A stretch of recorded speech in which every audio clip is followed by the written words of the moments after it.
On this episode of Riff and Rock Music Talk, Ryan asks a man about what it's like to own a record store. I ask the same man what it's like to own a record store, and we both get a little bit in trouble for making fun of fly fishing. How does this all come together? Find out on Riff and Rock Music Talk. Hey guys, it's Ryan and Alex here. We're inside, indoors, right now, which is the first. And we're here at Rainbow Records off the street named... It's Route 14 in downtown Barrington. There we go. And it's got a lovely front door. Right next to a seafood restaurant. Ooh, they've got king crab right now, according to a sign. Yeah, they got crabs. They have the crabs. Or crabs. Big and small. We also have two new microphones, as opposed to one Rock Band microphone, so we're moving on up in the world. But we are joined here by Rainbow Records owner, John Thominet. Hey, John, how's it going? Oh, it's going just quite fine. So and how are you today? I'm swell. Great answer. Oh, thank you. So first of all, just a big thanks for talking to Riff and Rock Music Talk on our Cavalcade Carnival of Bad Taste and Poor Humor. So one thing, when Ryan and I were talking about actually doing this episode, we were just kind of fascinated with the idea that, number one, record stores are actually growing in popularity. Their records themselves are growing in popularity again. And first thing we were curious is, why do you think that is? Why do you think record stores are kind of hitting a new boom in this digital era with CDs and MP3s and iPods and pads? And the resurgence of 8-tracks. Can never forget 8-tracks. They're something to be admired for never. Next, we're going to go into 78 RPM. Why the resurgence in vinyl? Yeah, or in your opinion, why do you think it's kind of made a comeback? Okay, first we have to go way back into the past. Back when you guys were probably not even born yet. There was a time when they tried to kill vinyl. The record companies tried to kill vinyl. Those monsters. Yes, they should have been ashamed of themselves. Everything comes back to bite you in the butt, though. In the 80s, we came up with the record industry came up with the great CD, compact disc. I remember those. It's been a while, yes. And they needed a great marketing tool to really push the CDs on the public. Good sound and everything else, but they had to market it properly, so they had to say, you'll never need an album again. Oh. And so they turned the vinyl at the time into flimsy, nasty stuff that really would warp after 2 plays or whatever because they're too thin. The vinyl was too thin. And way marketed CDs. And so they basically tried to eliminate albums, telling people that they didn't need their albums anymore.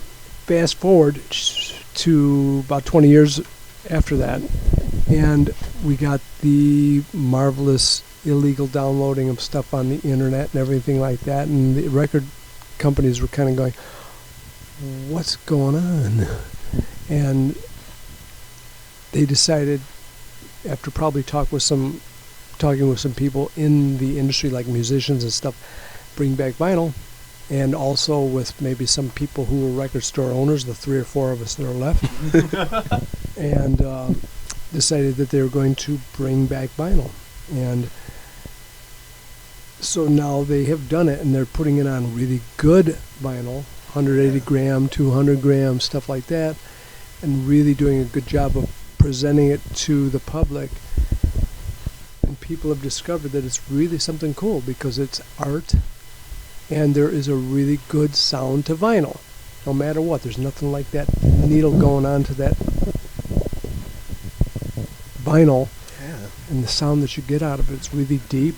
And I think a lot of young people have discovered that. I have. Have you? Yeah. And old fogies, such as myself. And our wide audience here as well. Yeah. Hey, guys. They're Okay. A lot of people from the 70s and so forth and 60s still like the vinyl, and so they've never really fallen out of it. They kind of went their ways, but a lot of people are discovering, and they're putting a lot of vinyl out now by new bands onto vinyl, which is cool. Speaking of new bands, I do have a question about old bands. How do you feel about like reissuing of old albums that nobody really cared about when they first came out? For example, Kenny Rogers' The Gambler. It's been reissued for some reason. You know, I think I missed that one. That's good. I'm serious. I didn't know they reissued that, and I'm obviously they're hoping. I don't understand why anybody would want to repurchase that. You can get Kenny Rogers at Goodwill. Goodwill. Any thrift store for Thank $1. you. You said good. Yeah, you said good. Yes, really. Yeah, for $1. Yeah. And is it worth it? Yeah, that's another question. I don't understand why anybody would do that. I can understand reissuing a lot of good albums like they did the Beatles. That's good. They should have done that.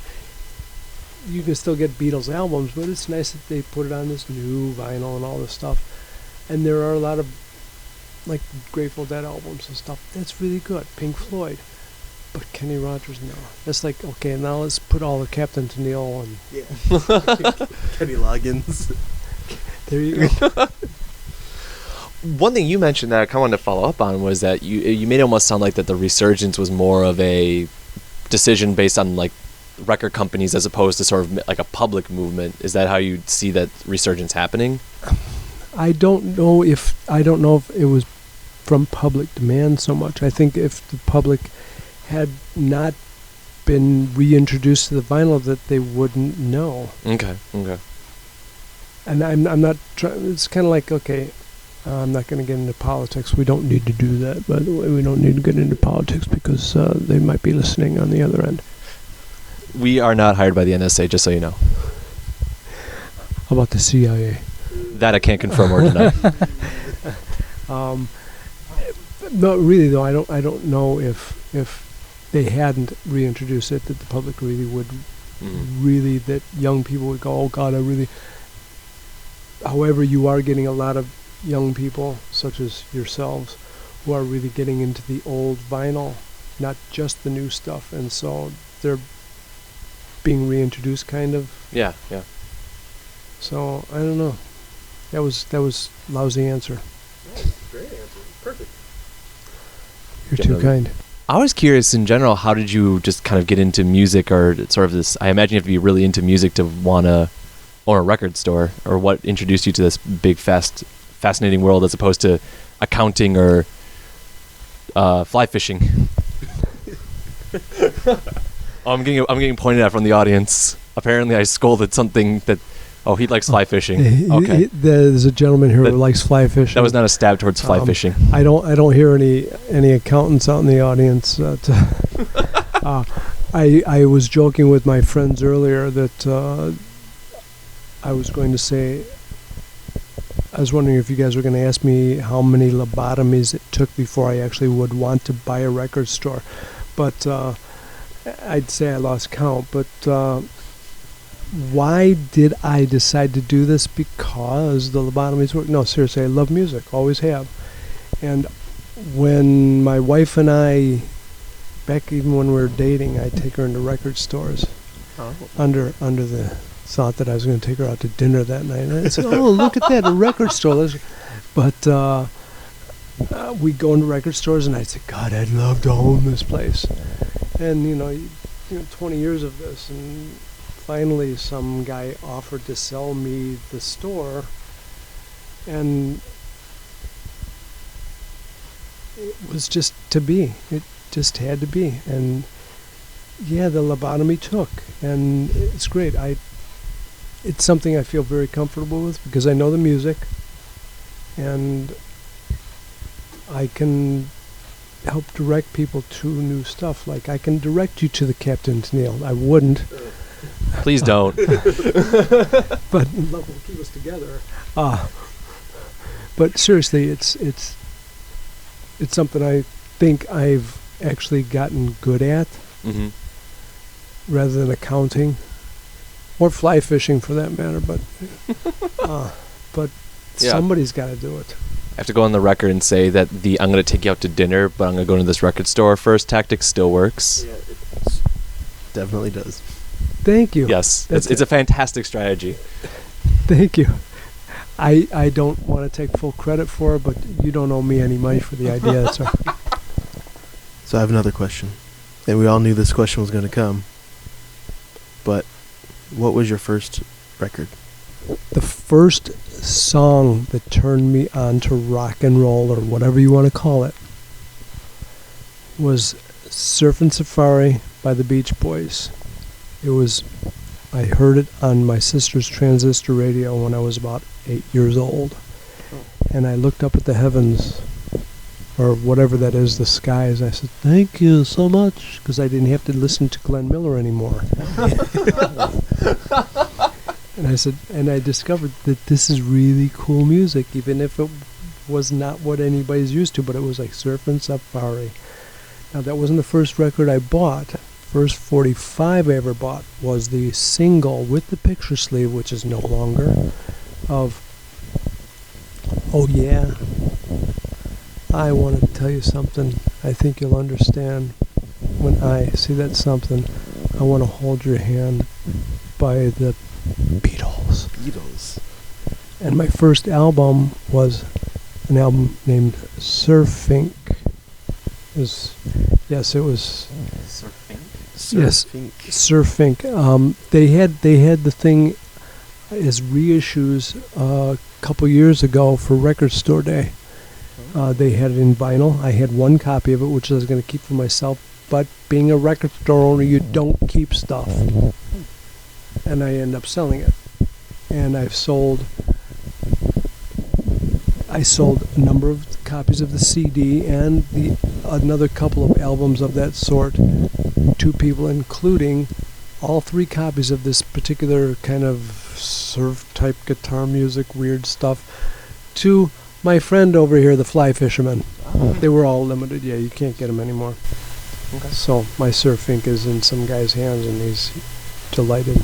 Yeah, it's a shame. Although, if you ask him nicely, he'd probably give you a digital copy of it. I don't want a digital copy. I want the original, because I sold the Surf Inc. album many moons ago. Oh, no. Yeah, Doink to Doink is one of the lyrics to one of the songs.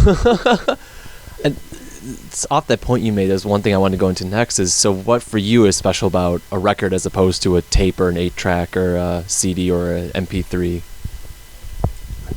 I would say that the lobotomy makes it so if when I stare at the record, you can see see the entrails kind of going off but that's not true. Having grown up with it, you're used to that format and you love the sound. It sounds great if it's through speakers. It sounds great when it's in headphones. It's very deep. I like the depth that you get to albums. The sound that comes out from analog, and it's an analog recording. It's off of a tape. Never really got into tapes too much. Cassettes, yeah, because that was because I recorded a lot of songs from my albums on the cassette, so I could play them in my car. Yeah. We're talking, you can drive around with it. Yeah. But I like the sound of it, always have, and people generally who are into vinyl are in agreement on that. Yeah. We're laughing here in the background.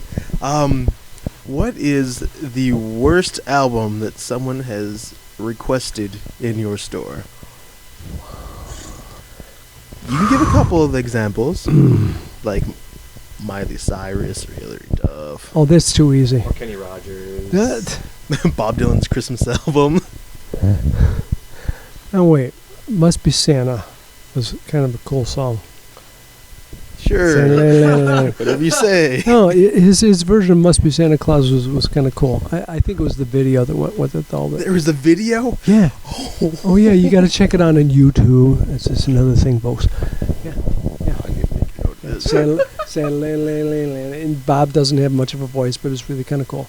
I don't know. There's a lot of really, really bad stuff from the late 90s that I got lots of requests for, like the Backstreet Boys or Oh. 98 Degrees and stuff like that. Yeah. But that's really Two of the too big- easy. Best bands ever. Yeah, that's really too easy. Because there's a lot of, and we know this. There's a lot of bad music out there. Yeah. No matter what era it's from, there's a lot of bad music out there. Thank God for the good music, because we can live through it. But you just deal with it, and believe me. Okay, I've had requests. Ethel Merman. We have a winner. God bless America. God. Oh, okay. Well, yeah, she's the same thing. Ethel Merman, Kate Smith. They're just both old and out of the way. Yeah. Lawrence Welk. There's another one. Ooh, that's a name I haven't heard in a while. Wonderful, wonderful. So the copy of the Super Bowl Shuffle we found in your bins earlier, that wasn't by request? I didn't come here looking for trouble. Super Bowl Shuffle was good in 1985. It's only because the Bears were popular then. And not that the song is good, but we didn't come here because we're greedy. Bears are here to feed the needy.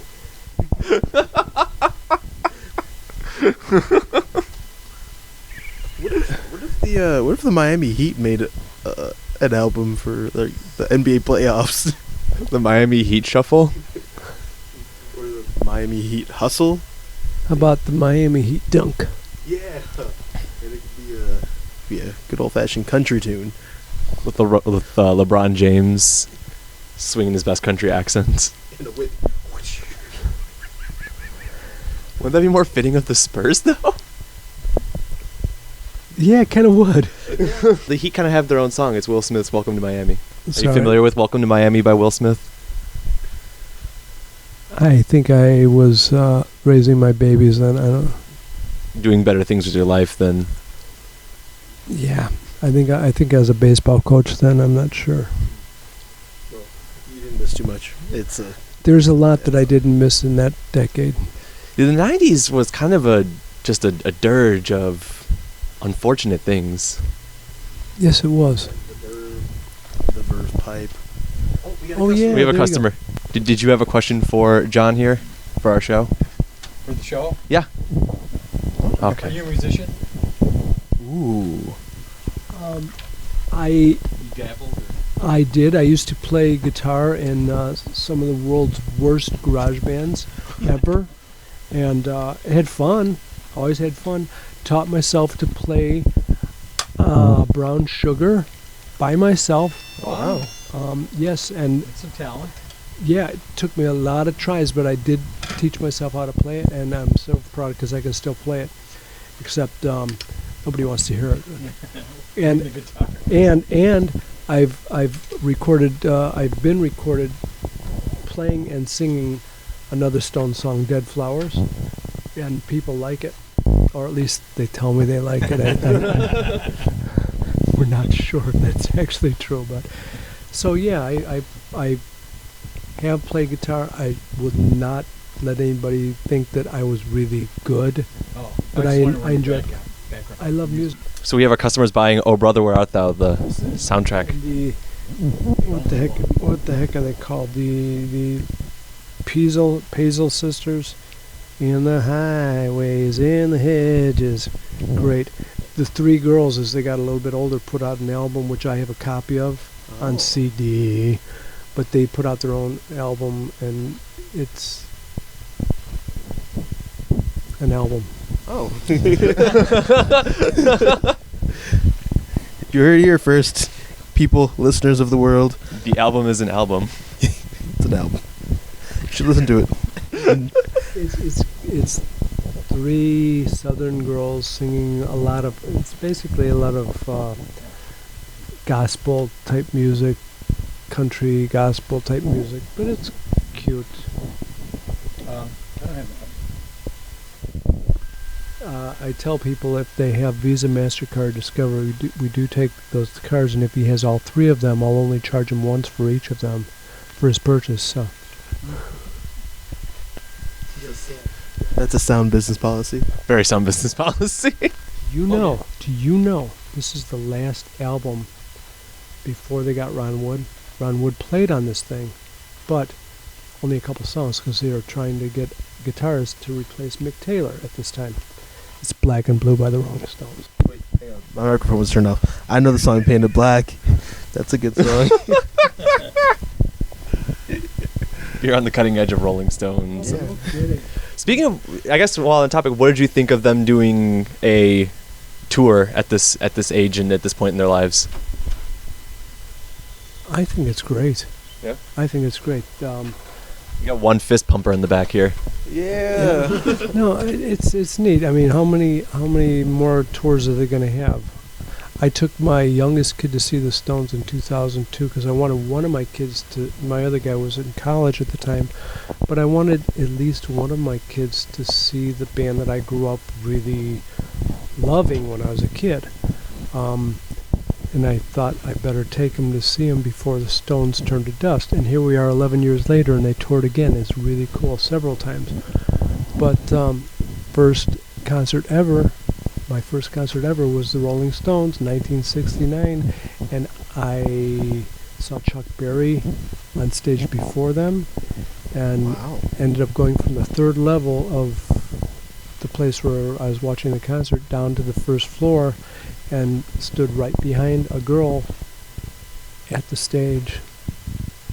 So I was one person from the stage. It was really Wow. cool. You didn't just push her out of the way so you could get up there? Well, Or has concert etiquette changed drastically in the past few years? I didn't mind because I figured if there was somebody in front of me, if something flew off the stage, I didn't want to get hit. No, it didn't matter. She was shorter than me, so I could see over. So it's like she wasn't even there. There we go. And it's good to have a girl to block projectiles that fly off the stage, which at a Rolling Stones concert in the 60s could have easily just been Mick Jagger. Or that same tour, because that was the if you've seen Give Me Shelter, the same tour, the last concert of that tour, the Hells Angels. Oh. Yeah. Yep. Wow. Well, if you guys don't know what's going on or what happened to that concert, you have the internet, so just look it up on Wikipedia. Concerts were a different thing back then. They were. It was a different age. I remember my first concert, 1972. It was I think none of that's correct. it was the Steve Miller Band, and they flew like an eagle.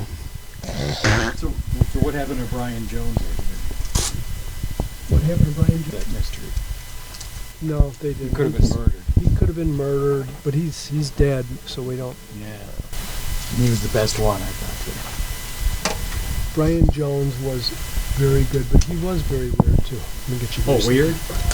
Yeah, I don't know. I don't have to hang out with him. I just listen to him. That's right. Okay. Thank you very much. Thanks a lot. I'll see Take you care later. of yourself. Bye. Thanks for being part of the show. So did you have another question? I did. You can have this microphone back. So going back to your musicianship, if you could go on tour with any band and play as a member of the band, let's say, I don't know, the guitarist like sprained his ankle and you want to sit it out, what band would that be? And what song would you take an extended guitar solo? First of all, it would have to be the Rolling Stones. Because I know their songs. I used to play to all their songs on the albums. I'd play along with it. Think I was the Dave Clark Five did the same thing, but they're not a band anymore. That's really going back. What song would I want an extended solo? Just let me play. I would be happy. And I'll play on two songs. I'll play Brown Sugar and Dead Flowers, and then I'll go take a seat.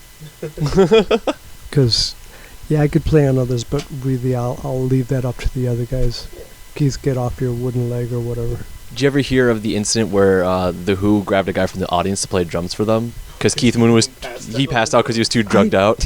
I did read about that one time. Yeah, There's video of it on YouTube. way cool. Yeah, where they kind of drag Keith Moon off stage and they go, "Does anyone play drums here?" and it was some 17-year-old kid, and that was basically the highlight of his life. Yeah, would Yeah. be. It would be. Now he's an accountant. And he doesn't own a record store. Now he's an accountant. Yeah, the drummer guy that replaced Keith Moon. Why not? Is he really? Probably. Why not? Oh, so don't believe everything you hear No. or read. I was curious, are there any new bands that you follow or are interested? Since you do get some newer records in here. I do get newer records in here. I heard there's a new cool hit band called Black Sabbath that just released an album. As a matter of fact, they did. But let's not fool our listeners. Nobody would believe that Black Sabbath is new, but they do have a new album out. Smart ass. Oh. Is this for public consumption? Yeah, but we're pretty loose on the... It's the internet. Yeah. Okay. By the way, did you get to hear after the Blackhawks won the Stanley Cup last night, one of their players was holding up the I did. Yeah. He skated around the rink saying "fuck" a lot No, on public television. He kept yelling "fucking A." It was beautiful. And it was really cool as they didn't do the Janet Jackson 3-second rule because they had it on TV. It was great. I was laughing. New bands that I like. New bands. Or maybe even an old band that you hadn't discovered until recently. Well, I like the Black Keys. They've been around for a while. I like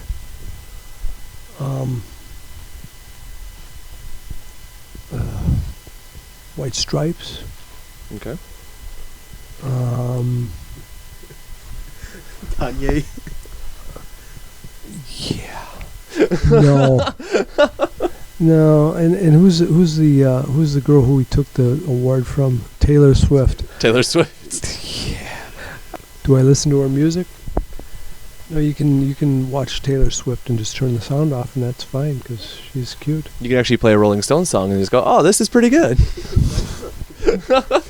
She actually did a guest appearance on one of the Stones concerts this last time. Yeah. Oh.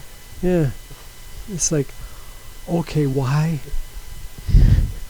Anyway, enough of that. But no, there are a number of bands that are putting out good music. I don't know. I think part of the problem that happened when CDs came along is you have an 80-minute format. You get 80 minutes of music on a CD. Albums, you basically got 40, maybe 45 minutes. So you had a whole...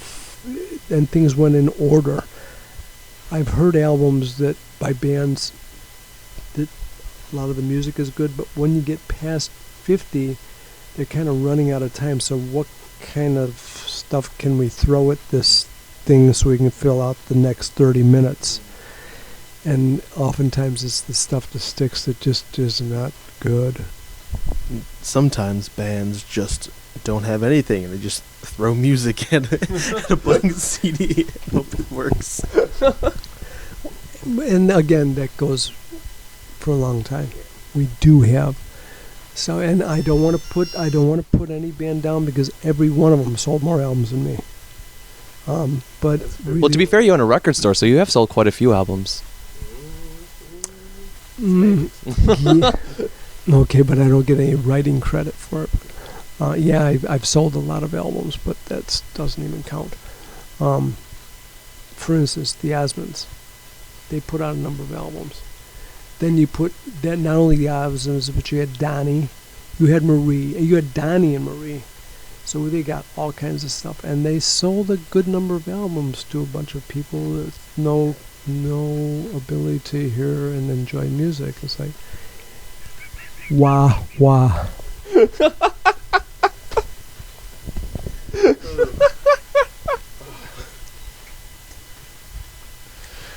Is there anything in like, well, maybe I guess rock music that like a style or a sound or a thing that you just can't stand? Like, you know, if someone yodels on a song called Hocus Pocus or aggressive thereminin. Excuse me, that was a good... Oh, it's a great song. There's a good radio... Or there's a good radio song driving in the car 60 miles an hour with the 4 windows rolled down. Yeah. Has the flute as well. Yoli, yoli, yoli, yoli. Hocus Pocus by Focus. Yeah. Have you never heard it? Oh, Oh, it's tell a you brilliant what, I song. have it. I could put it on later for you. Sure. It's really good because the lead guitarist Jan Ackerman, he had a couple solo albums that were they weren't well received. Let's put it that way. But the band had this song that was a really cool song. It's kind of like you've heard Radar Love, right? Yeah. Another great 460 song for the radio. Been driving on my hands right on the wheel. Yeah. Great stuff for driving down the highway on. I like that song. Oh, I do too. So I guess I must also like Hocus Pocus by who? Focus. Oh. Oh, wow. I'm glad I didn't belch her the other end. We would have kept it in. We don't do Is that anything live or except us. Memorex? Have you had any celebrities come to the store aside from Alex and myself? I think that you are two of my biggest celebrities that I've ever had in my store. I've had. They're high fiving here, guys. I've had bands that have put out albums, but not to any great extent, come in my store. I've had.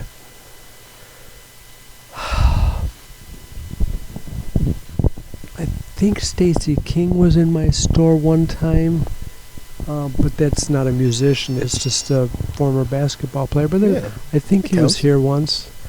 Did you pick up a copy of Tiffany by Tiffany? What? Tiffany, the Oh. pop star from the 80s. I think we're alone now. You know how she got her start, right? No. She used to sing at shopping malls. Oh, wow. Yeah, those big indoor shopping malls. Wow. That's how she got her start. So she did, I think, We're Alone Now, and she did some other really horrendous song that was Now horrendous she's cover. working at a shopping mall again. At a Foot Locker, guys. She's the assistant manager of a Foot Locker. I think. This is wild speculation. Making all sorts of bad stories for people. I am. Oh, who's that? She's a skater chick, whatever. She's. Avril Lavigne. Thank you. My oldest son, when he was, maybe 18, whatever it was. At the mall. Yeah, she was playing at the mall. He went to see her. Mall, yeah. He took his girlfriend to see her, and he was so excited because she was there. And it's like,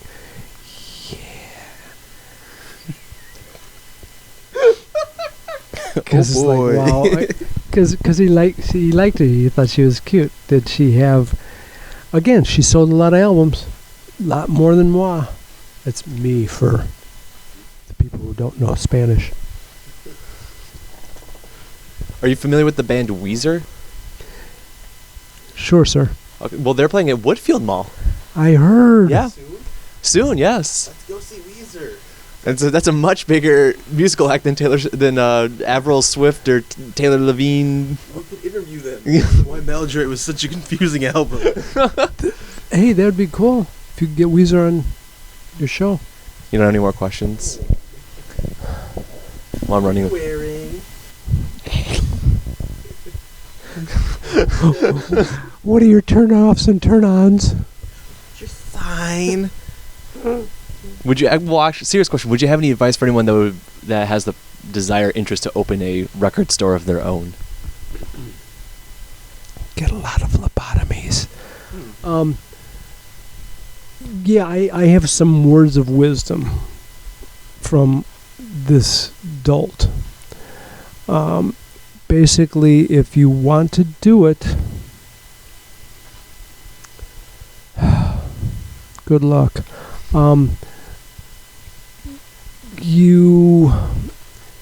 If you're no business, if you know retail business, that'll give you some kind of a start because you'll know what to look out for in terms of thieves When I first took over my store, I knew nothing about it, and I had somebody rip me off big time. But I won't go into that. But if you know something about the retail business, that helps. So it's not just love of music. And don't expect to get rich. If you are doing it as a means of paying your bills, expect a long road ahead of you, and you better have some other way of falling back on something that's going to pay your bills, because the first thing comes first is your store. If you have a brick and mortar, which is, in my opinion, the only way to go, but that's only my opinion. You can do an online thing, which is online, but a brick and mortar, you have to pay the bills first before anything else, before you eat. So if you happen to have a wife or a husband or whatever it might be who can take care of the majority of your bills, then you can run a store, and that's what I am doing. I don't imagine my wife is listening to this, but I love you, dear. We can edit it. Okay. Or we can edit her voice in saying, I love you too. Oh, I love you too. Oh, that wasn't her, but yeah, would you stop this? Who is that? But really, don't imagine that you're going to get rich. You don't be surprised if you have. And hey, we're being interrupted by the phone. Excuse me. We were interrupted by junk mail phone call. This is Google services. That's garbage. They interrupted my thought pattern, which is tough enough to get back on. But anybody who wants to start their own store, yeah, go for it if you want. Find your niche, because you really, I mean, if you like Lawrence Welk and you really like the music and stuff like that, go ahead and get all the Lawrence Welk albums. But again, don't imagine that you can have a big audience that's going to be lining up for it.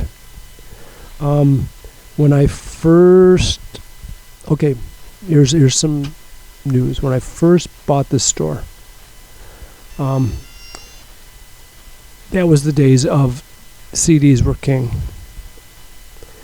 Albums, that was in when the record companies were still in denial. Mm-hmm. And so I would get a lot of people bringing their albums. Well, you can imagine the kind of stuff that you sometimes get when people bring in their album collection. It's the stuff that you see at garage sales. Lots of Barry Manilow. Oh, yeah. Then that's the best of it. That is the best of it. Yes, because you would get a lot of soundtracks. Oh, Sound of Music. Oh my God. And sometimes you get some good stuff. So you get some good stuff, and it's a matter of time, and it's all really a matter of time, because it's not like it's all going to fall in your lap. I get people coming in here and go, "Oh, I found this thing at Goodwill. I found a Beatles album at Goodwill." That's nice. What else did you see? Classical. Really, there's a lot of stuff that comes in, and still comes in. I've learned that my store is only so big, and I cannot take everybody's stuff. So the stuff you find at Goodwill is likely stuff that I sent the people with to bring it to Goodwill, and I got the good stuff. You got all the Miles Davis. I did get Miles Davis, and I got, in fact, I bought 3 Miles Davis albums today. Yes, I got, okay, again, Bitches Brew, and 2 other albums which are going to remain nameless. But I love, and seriously, if I get rock and roll, good rock and roll, oh, I'm in heaven. So, again, to make a short story long, if you want to get into it, good luck to you. And one last question from me. What would you say is your favorite album? My favorite album. Okay, my favorite album, without a doubt, is based on my first concert. Let It Bleed by the Rolling Stones. It's a good album. Only listened to it 1 million times. But and it's really tough because I really like the Stones. Also, I really like 2 albums by a band named Captain Beyond. Check it out. Check it out. Go on YouTube or whatever. They have re-released the first two albums on vinyl, and I have just one of them now, but I have had both of them, and will continue to carry them because they are great. I can vouch. Captain Beyond is amazing. Glad you agree. My dad forced me to take his Captain Beyond records. And Forced you? Yeah. I was like, I don't want this garbage, but then I was doing it. I'm like, this is not garbage. Isn't it? Now, do you have both of them? I think I just have the first one, like the people hanging out in front of the store, and like all sorts of weird cheap animals. No, that's their second one. That's their second one? I have the second one. That is Sufficiently Breathless, On the Street Where We Live, Nothing Left to Live For. You don't need to hear me do any more lyrics, but that is their second album. Great album. Their first album is very much more psychedelic. It's like, it's really good. Yeah, you have to check that out sometime. That's the cover with the holographic cover with the guy. I think he's holding the globe or something. That's the Captain. That's the Captain Beyond. That's him. Well, all right. Well, John, thanks so much for talking to us and providing some insight. Yay! The crowd goes wild. Ringo. Thank you, guys.